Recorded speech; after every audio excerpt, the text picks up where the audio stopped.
Good afternoon, everyone. It is the final Friday of the month. It is 1500 hours in the UK, which of course means it's time for PMI Live. You're very welcome to episode 120. Today's title, Stop Pushing, Start Shifting Mindsets. More specifically, we're dealing with practical ways to tackle resistance to change. And I can share this with you now, folks. I attended the dry run with my colleague Warren, who I'll introduce very shortly this morning. And what a fantastic session we have lined up for you today. Really thought-provoking and as the title suggests, really practical as well.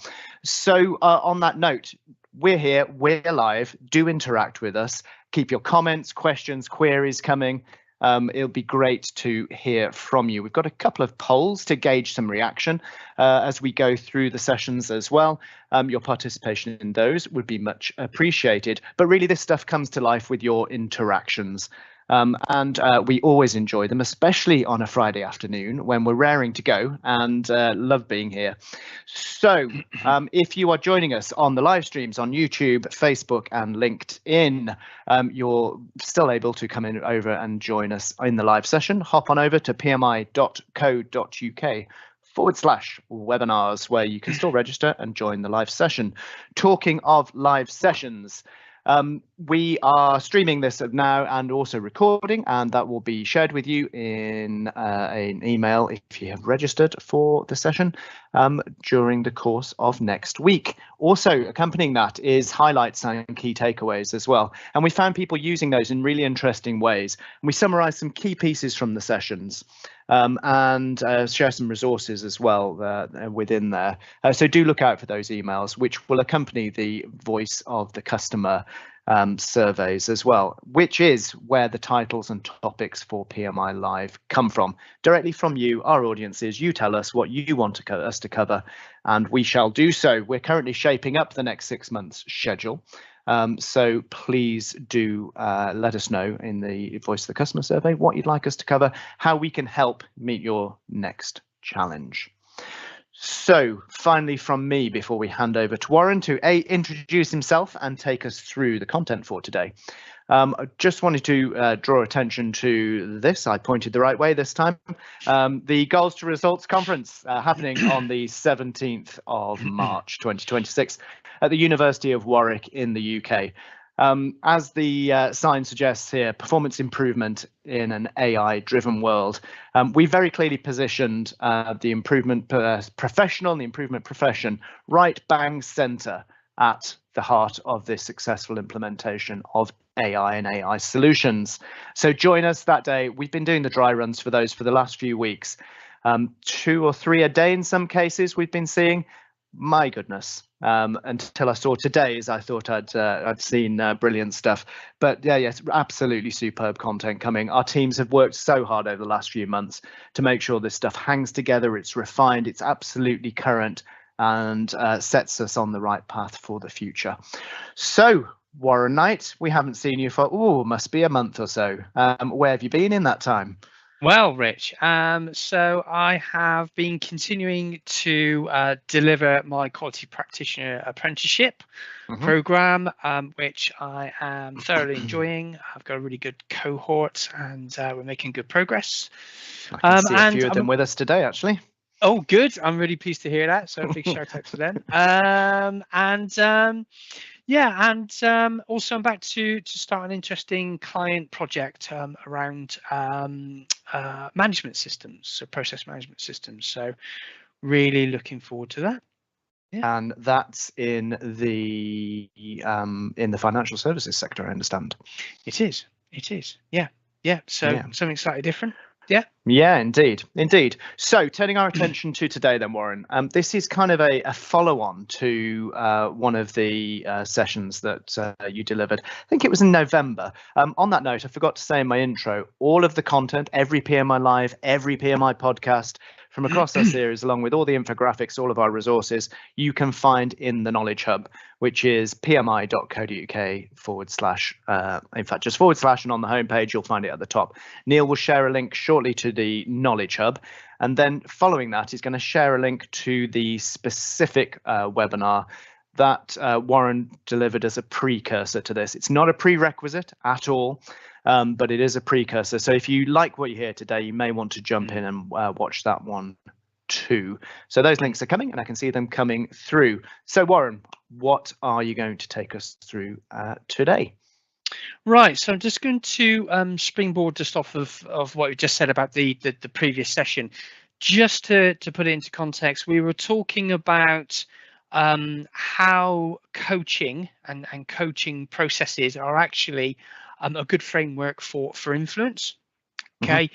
And we were looking a little bit around the factors that we need to consider for good influence, what influence is, and how we can sort of enhance our coaching techniques, if you like, okay, to be really influential. However, there's a big elephant in the room with influence, and of course is resistance. And we all recognize resistance. We've all experienced it, but how much have we dug into it to really understand resistance and what it actually is, what it's about, where it comes from, why, so that we can be really effective at responding to it. So that's really what I want to look at today. Going to look at different types of resistance. Going to look at how we can spot and detect where there is resistance in our implementation communities. And Warren, if I may just add there, just before you go on, one of the things I found this morning listening to you present this session was the two lenses to look at this this session through. One is thinking about other people that are resistant to change, but also your own behaviors. And I was self-reflecting. Did I recognize others, and did I recognize myself in some of the profiles and some of the concepts that you're going to share today? And I found that really helpful. So I just thought I'd share that just now with you. No, that's brilliant, thank you. And is that double loop learning thing? Yeah, we absolutely need to helicopter in and to kind of think about our own practice as well, and and what we're resisting, even when we're in a sense leading change. Not that I hasten to add, not that I'm ever resistant to change, you understand, just for any of my direct reports who are on this call. Indeed. And then sort of back end, we're going to pick up on what's the drivers to resistance, and focusing on one or two in particular, and then finally bringing all that together to say, well, okay, based upon all of that, how do we actually respond effectively? Great. So where do I want to start? I want to start with a bit of challenge to our mindset. It's very easy when we're leading change leaders, call us what you will, to take quite a negative view of resistance, and to see it as something that we need to either kind of sort of jump over or maneuver around, or we need to stop it because it's in some way negative, and it's stopping us from getting where we want to be. But in truth, trying to stop people resisting change is like trying to stop people smiling when they're happy. Okay, it's a pretty impossible task, to be honest, because resistance is a natural and it's an emotionally driven response that we have. Okay, so we just got to accept that it exists. We got to accept that it's a natural response. So it's not something that we can contain, we can work around. It's not something that we stop, or hammer like whack-a-mole. It's just something that we have to live with and we have to manage accordingly. So where I'm going to start with is actually starting to categorize and to name types of resistance, because not all resistance is the same. So we need to collect some data. So what is it we need to know? Well, of course, we need to know where the resistance is coming from, who's resisting, where in the organization they are, okay, they're positioned, and when is the resistance appearing. And of course, we also need to understand why, from the point of view of the improvement, maybe the implementation, the context of the change in the organization. What is it about that change that people are resisting? Okay, so I'm almost thinking about it as the technical why, if you like. Now, okay, so once we know that, so once we know who's resisting and why, don't we have everything? Can't we just proceed upon that? Mm-hmm. Well, actually, I think the answer to that is no. I don't think that's enough. Actually, I think we need to understand more about the form that the resistance takes. How does it manifest itself rather than why is it occurring? Which is slightly counterintuitive, actually. We're all used to root cause analysis. We're used to trying to figure out why and responding to that. And yes, on one level, yes. But on another level, actually is more about, in the first instance, how it's manifesting itself and responding to that. Okay, because we're going to look at it from the point of view of the form it takes rather than what's causing it. Yeah, and I find sometimes, Warren, that first bullet point you've got up there, we all too often stop at the first one. Who? Yeah. Yes. Full stop. Yes. Close brackets. Yes, and you know, going back to my previous side, and then it's like, right, you know, in a sense, they're the focus point. They're almost the enemy, you know, Yeah. that we need to deal with. And I'm being a bit, you know, being a bit challenging and a bit exaggerated there, but to make the point that we do have to, I think, adopt a particular mindset around resistance if we're to treat it effectively. Cool. So I like to connect the idea of resistance to some theorists and work by this gentleman here, Eric Byrne. So the founder of a sort of psychological science called transactional analysis. Some of you in the audience may be aware of this. So for me, resistance, okay, is a game. So what's a game? So a game is, as it says here, it's a pattern of behavior. And it's repetitive. People repeat these resistance games to fulfill their needs. Okay, and actually, importantly, the resistance only appears in the framework of interaction between people. Games are played, psychological games, resistance games are played both consciously and unconsciously. I'm pleased to say, actually, most of the time we're not aware of the games that we're playing. All right, we're unaware of them. There are on occasions that people do consciously play games, and that's a very challenging place and a position to be in when you're on the receipt of a consciously played game. But in the main, people do it out of just habit. And why are we playing these games? Well, the payoff to a successful game is actually some way to avoid the change, okay, or the impact of the change, or importantly, to maintain the current situation, okay. So to resist the change happening, so we can stay warm, comfortable, secure, and competent in the current situation, because that's what the change is threatening, basically. And very much tied into this transactional analysis perspective is this idea that resistance games are what we call ulterior transactions. That means that when we're transacting with somebody, there is both a overt and a covert communication.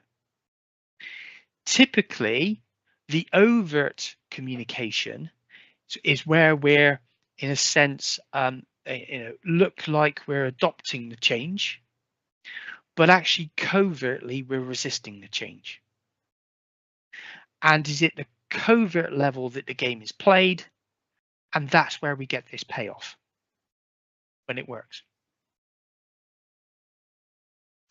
And I think if we sum that up, I think James Baldwin does it extremely well. Okay, so if we're playing a game and it's somebody else's game of resistance, they have the rules, and if we don't know the rules, we can't play the game effectively. And it's until we understand those rules, and importantly, as he says here, we're able to just then step out of this game okay? Because this is of no value to either them or us, okay? But until we understand it and put our finger on it, we're not able to step out of it and do something more useful and effective. And I think what I found so useful about this, Warren, is as is often the case with this stuff, it's having these tools and techniques as additional lenses to step back and think about this rather than just immediately react and respond. And that concept, that quote is so important because we just don't take that seriously enough and bound straight into trying to sort this resistance out. I just need to persuade them, or I just need to tell them why, instead of thinking about this larger context. Yes, yeah, absolutely, Rich. And of course, it's back to what I said about not all resistance is the same, it's not equal. So, you may have been very successful in influencing somebody to step beyond their resistance in one situation and think you can just carbon copy that. But hopefully what I'm going to do is at least attempt to prove out that that's not the case. Yeah. So let's now importantly name some of these games. Okay, so what I've done is to come up with what I see as some of the common games that I see being played. My favorite by far is the yes but game. Okay, so the yes but game is, yes, I absolutely agree with you, Rich, that's a brilliant idea, but it can't work because, okay. So in a sense, yes, I'm agreeing with you. So on an overt level, yeah, I'm saying, yes, Rich, this is the best thing since sliced bread, but covertly, I don't agree with it and I'm going to resist it. There are other versions of that, as you can see on the screen. The not now game, yeah, this is great, but actually this is not the right time to do it. So let's, but we don't say this, of course, let's defer this indefinitely until you lose energy, you go away. Data dump, okay, well, yeah, but we need to figure this out a little bit more detail. So let's go into this end this drive for further analysis, which means we don't actually have to take action.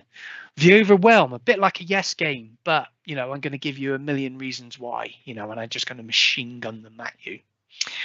Again, I'm being a bit exaggerated just to try and highlight these.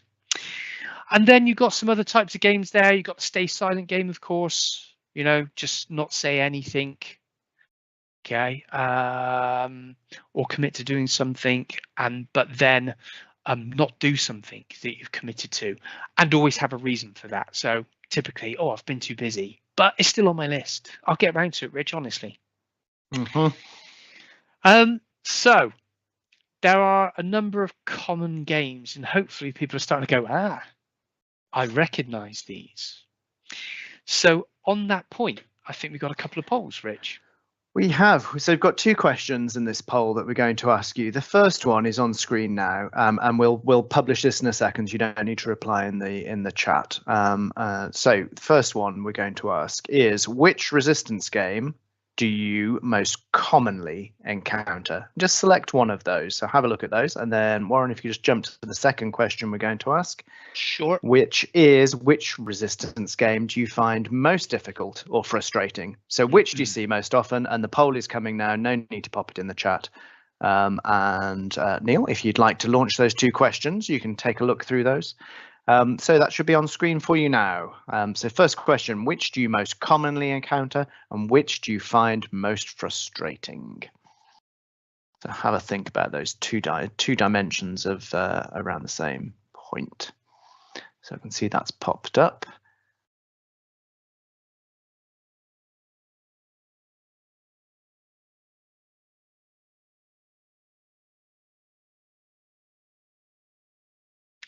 I'm really looking forward to seeing the results of this. So it's coming in now. I can see those are starting to appear. Thank you, everyone that's responding. Numbers are ticking up. Okay. I wonder if there's any bias in the order in which these questions appear. Always possible with any poll, but we'll see. A really good point. We'll see. We could have been very cruel and randomized the second one, couldn't we? Okay, so let's take a look at what we're getting here against these. Warren, I'm not sure if you can see these. I've got these on screen at the moment in terms of results. So on question 1, romping out in front is the yes but. Looking forward to your best Vicky Pollard impression shortly, Warren. And then the next one on the second question, which do you find most difficult? Now, much more of a mixed bag here. And what have we got? So which do you find most difficult or frustrating? Appears to be the higher authority game, followed by stay silent. Interesting. Stay silent and it'll just go away if I stay quiet long enough. Okay. Okay. So I know we talked about expectations earlier on this, Warren, but what's this telling you? Is it a familiar setting in your practice over the years?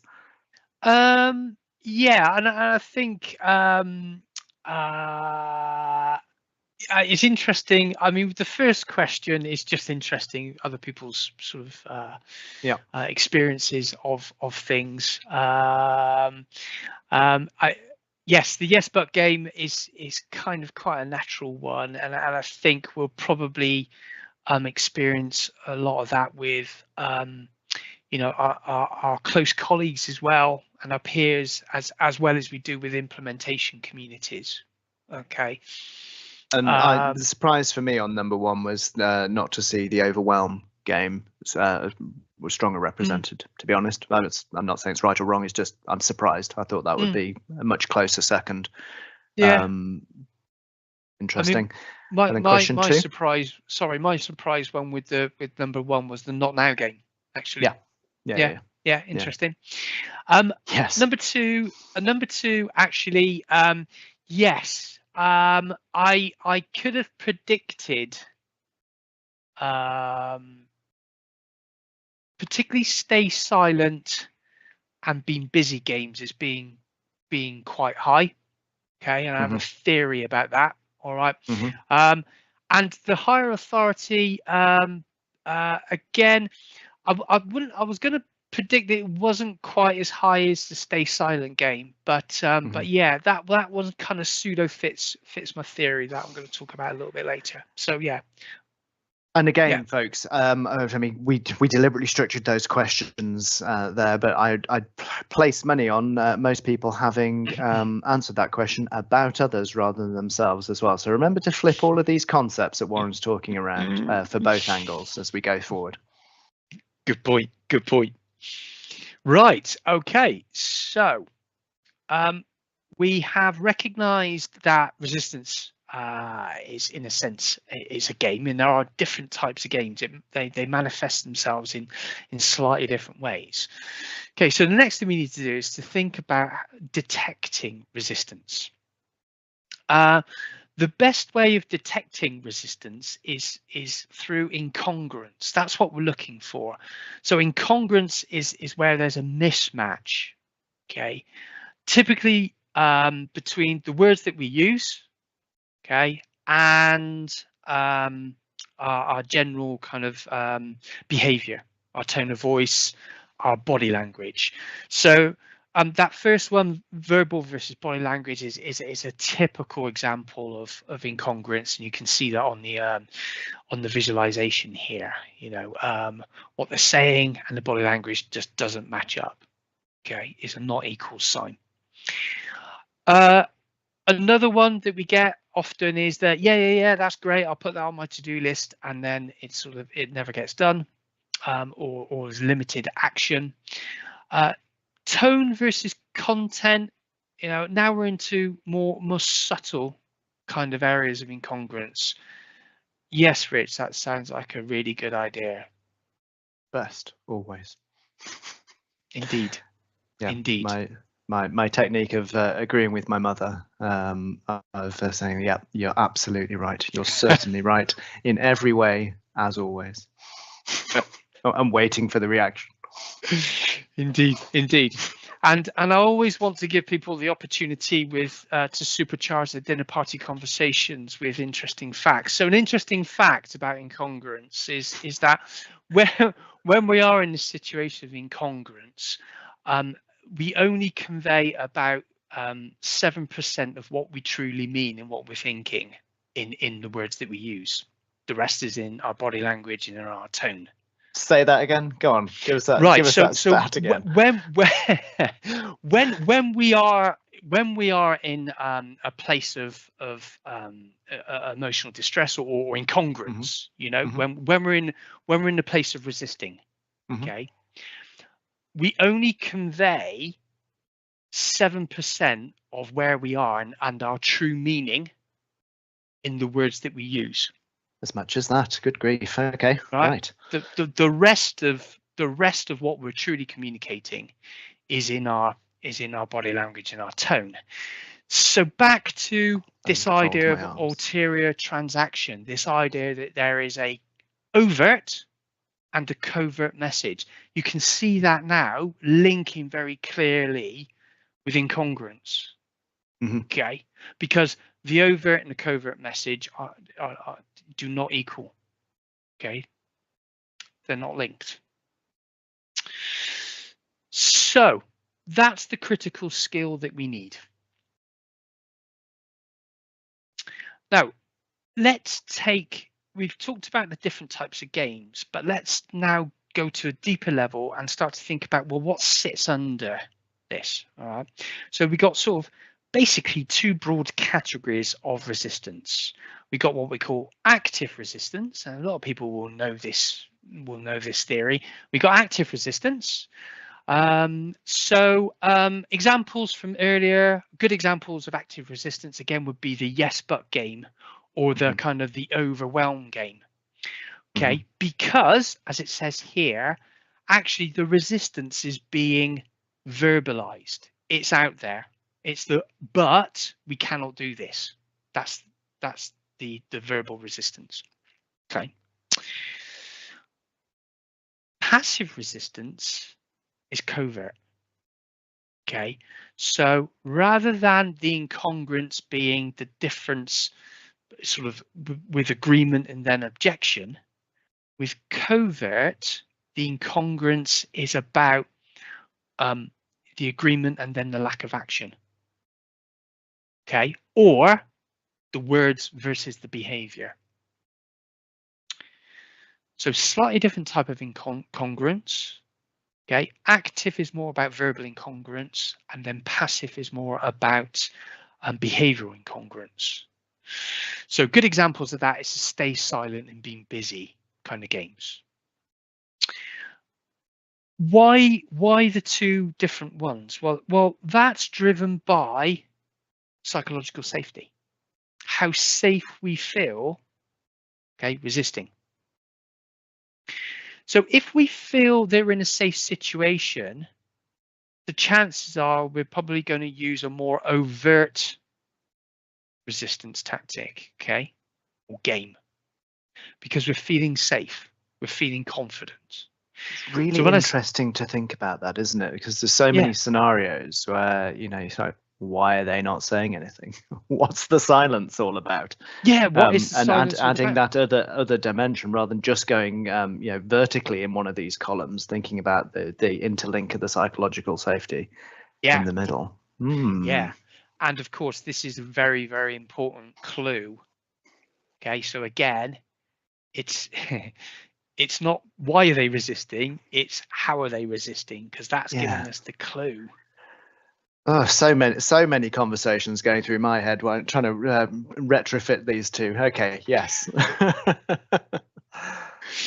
And I think linking back to the results of the poll, and particularly thinking about the first one, what's common in the yes but game being far out in advance, and I mentioned at that time that could be because it's about resistance with our close colleagues and peers, where we're gonna be more psychologically safe to push out and just go, hang on a sec, but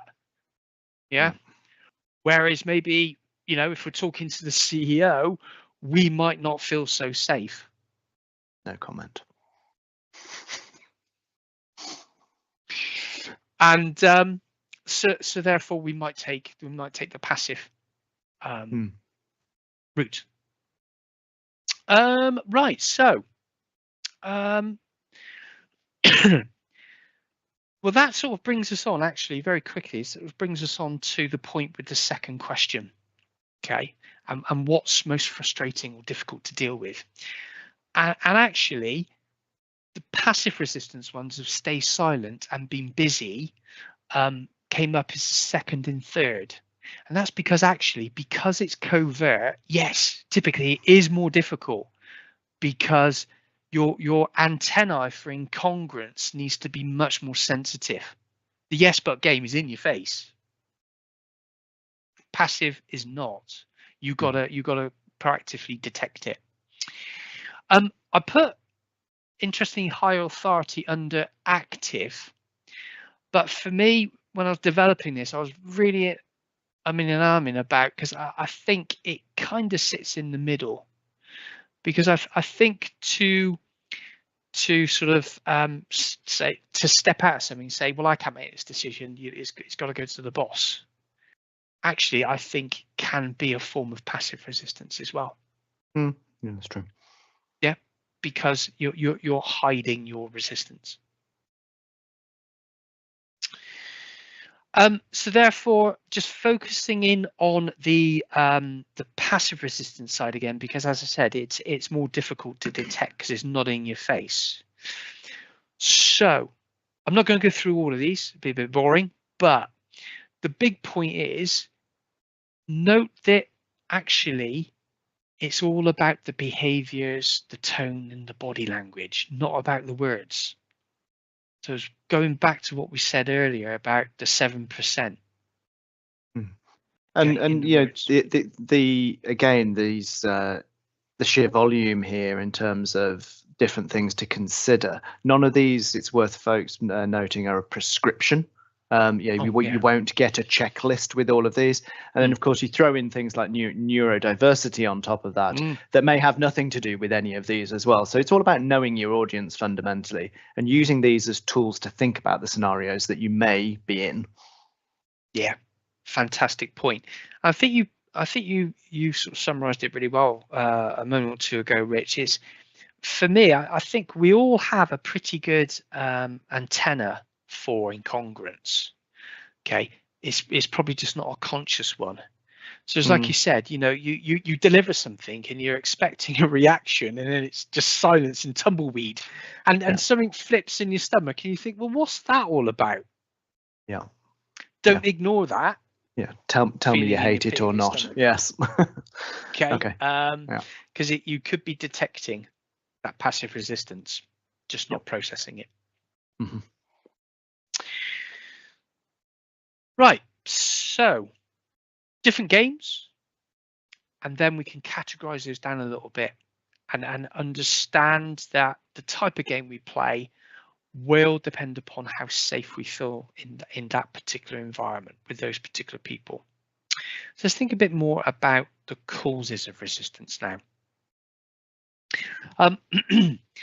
I've used this theory in many of my webinars, so I'm not going to go into too much detail with it. But this idea that people are most ready for change, and what I mean by that is they're intrinsically motivated to work with the change when they are appropriately dissatisfied with the current situation. They understand how the change will benefit them personally, and those positive reinforcement factors outweigh the cost of making the change. Fear of the unknown, the effort to learn new things, etc., etc., etc. What I'm going to pick up on today, though, is that if we boil it down, there's two factors that sort of distort this picture.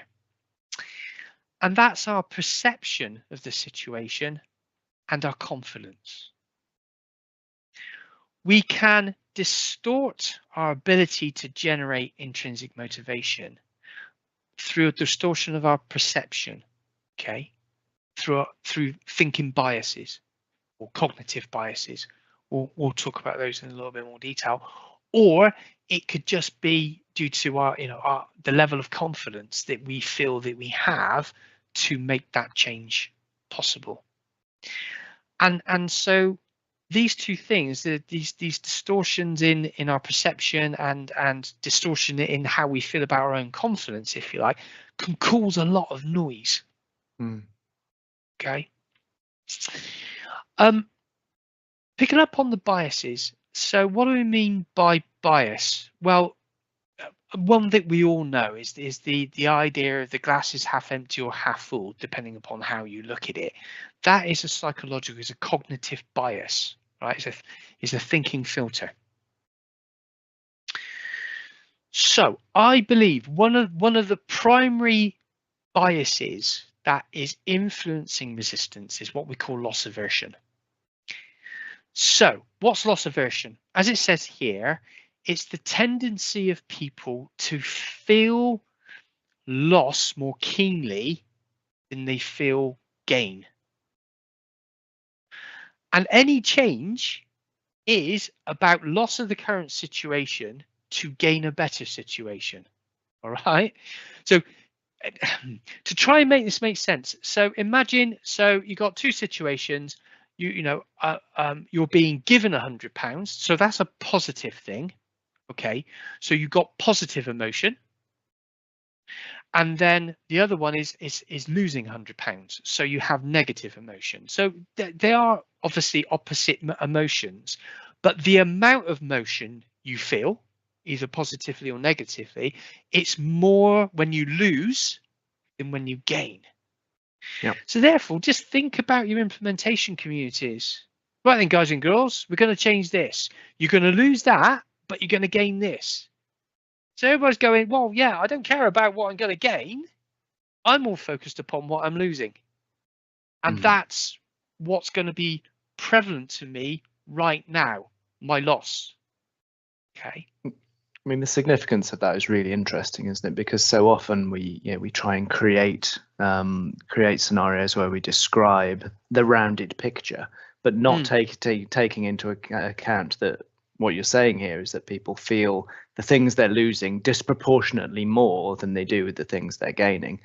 Yes. And again, I'm relating this to my own work in the last few months.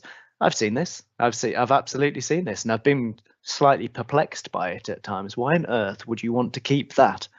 But it's right here. It's this. Yeah.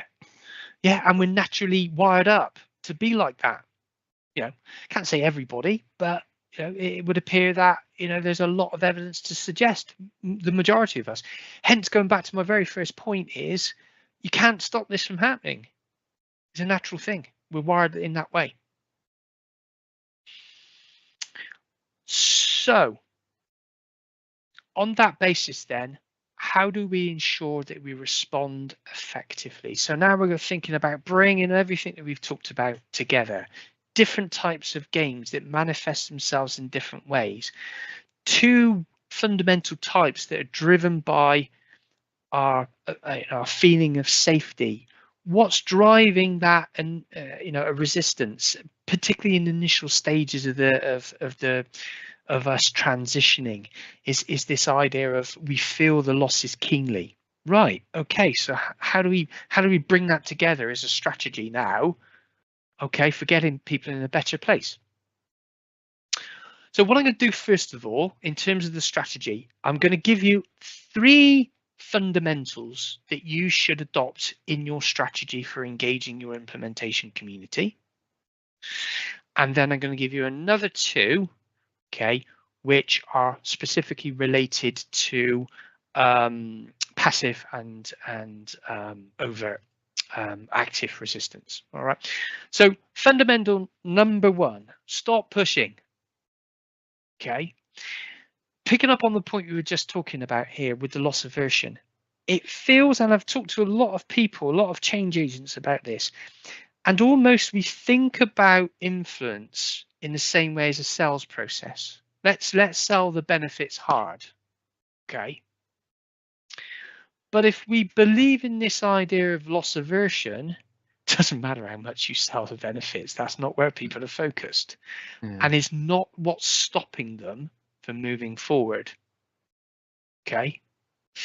So the barrier that we need to break through is actually the feeling of loss and risk here.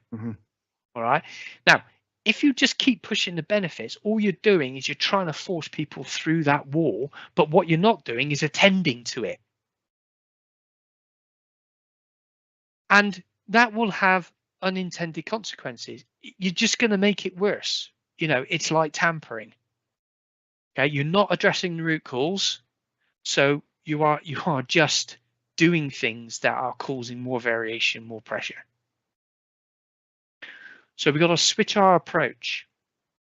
Let's stop pushing the positives, you know, the benefits. Let's start pulling people by addressing their blockers. Okay, let's kick down the wall. Fundamental number 2. This is my chant. Concern is a friend, not an enemy. Very much connected with this idea that resistance is, you know, a natural response. So is concern. Okay, without concern, we would not survive very long, right? So again, okay, embrace it. Concern is somebody says, I've got a concern. Actually, they have a level of energy and commitment for what you're trying to say. They just need to, you know, get over their wall. All right. So work with it. Okay. And remember that that concern is signaling a blocker that you can then explore with that person to help them with. In my previous webinar a month or so ago, I mentioned that first and foremost, you know, influence and change is a social process because we have to work together to make change happen, and it's all built upon relationships and trust, right? So if we open our arms and welcome people's concerns, we will build trust and better relationships. And actually, their concerns might be valid, so they could help you improve your solutions. So what do I want you to do? Fundamentals, part 2. Acknowledge those concerns wholeheartedly and then seek to understand them in terms of blockers. The third fundamental, okay, is about your ability to reframe. Okay, our ability to shift from what's perceived as a loss to an opportunity or a negative to a positive. Where we can, connect that with their goals. Okay, with their values. And remember that often the sense of loss is because we've lost control. We've lost control of the current situation. So reframe into something that they can then influence, bite-sized chunks. So those are the 3 fundamentals to build your strategy upon. All right, now let's go into the specifics. So I'm going to talk now about how do we deal with active resistance. I'm going to use the yes but game as the example, and I'm going to link it to the 6 categories of intervention that we talked about. So Heron's categories that we talked about in the last webinar. Immediately, the type of interventions that works for the yes but game would be supportive, as I said. Welcome those concerns, validate them. Yes, you are right, Rich. That is a concern. I get you. Catalytic. So explain to me a little bit more why you see this as a concern. So would it be a concern in this situation? So let's explore that a little bit more. And also, because it's overt, okay, confront it. Okay, confronting is not a negative thing. It's about just highlighting and reflecting back the incongruence you see. Yes, you said you're up for it, but then immediately you've given me a reason why it's not possible. So what's behind that then? Then at the appropriate point, we can use informative types of interventions then to do that reframing. Okay, yes, you're absolutely right. Taking this example, it will take too long to learn. I get you now. Right. Okay. So what if actually we broke this down to a number of smaller learning packages, and let's sort of cascade those at a time when you think it's relevant for your capacity. Right. Let's put it into positive. Let's put it into your hands and your control. Nice bit of reframing. And then what's the additional strategies for the stay silent game? Right. Well, immediately, okay, supportive. What we're trying to do here is build more trust, okay, and safety, so that that person feels that they can unzip their mouth and start to, actively, okay, express their concerns. Invite reflection. So I've talked about this. What do you think of it? What do you like about it? What do you not like about it? So try and encourage the conversation. And cathartic. So again, how do you feel about it? What concerns you right now? What's your biggest fears? Again, what we're trying to do is to allow them to open up. So for me, that zip analogy is exactly what we're responding to with these interventions.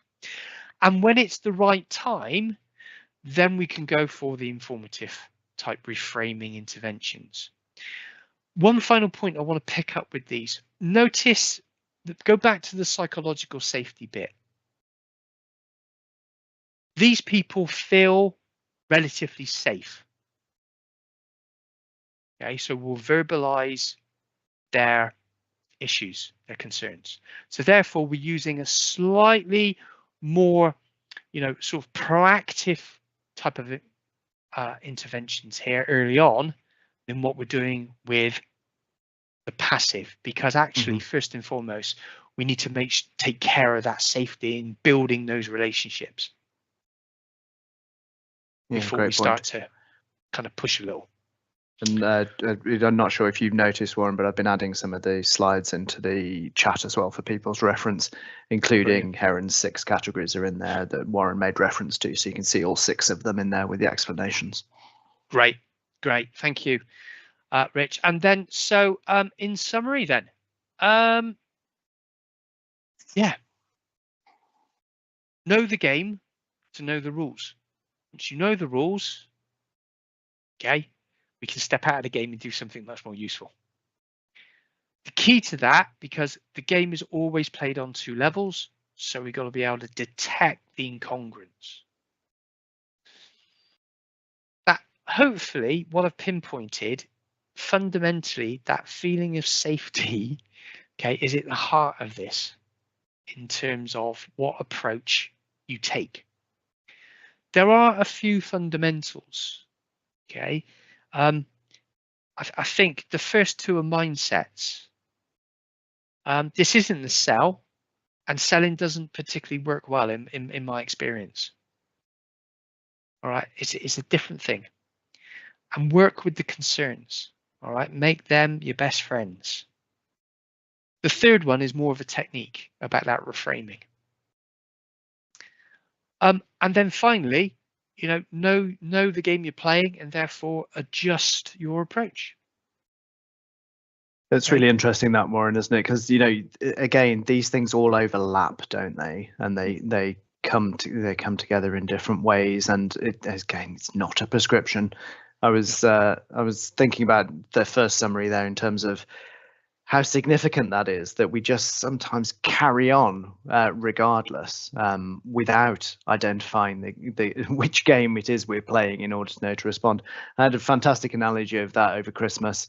It's with family playing a card game, and it was quite a long time into the game. Half the audience knew the game and the rules, half didn't. And it turned quite a long way into that game. We realized that myself and my other half, who thought we knew the game we were playing, we were imposing the rules of the wrong card game on the situation. We couldn't work out why such chaos was ensuing. And when you presented this earlier on, I was like, that is exactly this scenario. It applies precisely without knowing. And you think about that, the chaos that can ensue when you're trying to play the rule, trying to apply the wrong rules to the wrong game, or vice versa, and it happens. Yeah, and it's a beautiful example of that tampering, isn't it? It's the wrong root cause and taking the wrong action. Yeah, absolutely. I think another really important point you mentioned, Rich, and I just want to finish up on this. None of this, and I tell whenever I'm working with my clients around this stuff, I'm always very careful to say, look, this is not about being armchair psychologists. Okay, we're not sort of licensed and qualified to do that. But you mentioned it earlier, it's about theories, it's about lenses. And I like to think about these things as being an optician. When you go and have your eyes tested, what the optician's doing is just changing lenses until you get clarity. All right. Yeah. And this is about that. Everything I've said hopefully makes sense and is useful to you and gives you insight, but it's not right. It'll never be right. It's a lens to look through.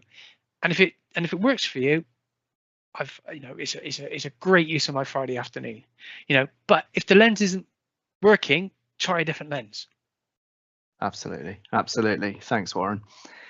Okay, let's just finish the final few slides. So in case you missed my subtle plug for Goals to Results conference at the beginning of this session, 17th of March, University of Warwick, be there. It is the only improvement conference for practitioners by practitioners.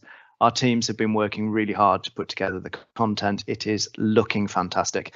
And we have guest speakers, guest facilitators in there as well, client case studies, you name it, it's in there. You won't find a more action-packed day, frankly. And I know I sound like I'm being boastful there, but I'm seeing behind the scenes and I'm speaking with data. Okay, next slide for us, please, Warren. What have we got coming up next month? On the 27th of February, the final Friday of the month, 1500 hours UK time, as always, we have our colleague Desmond Kelly joining us for PDSA Your Work, Your Project and Your Program, going back to some of the key tools as per your requests in the Voice of the Customer survey. And finally, I mentioned the Knowledge Hub earlier on as well, which you will find on the website. Top menu bar, find the Knowledge Hub. All of our resources, a great wealth of them, will be found there. And for any, I noticed we've got a lot of our apprentice learners with us today. Welcome, it's great to have you with us. All of those resources can be found in the Knowledge Hub, folks. Do dive in and use them. And all of it counts towards your OTJ without fail. So folks, on that note, as ever, it is our privilege and our pleasure to deliver these sessions to you. Thank you so much to so many of you for joining us. Thanks for your interactions.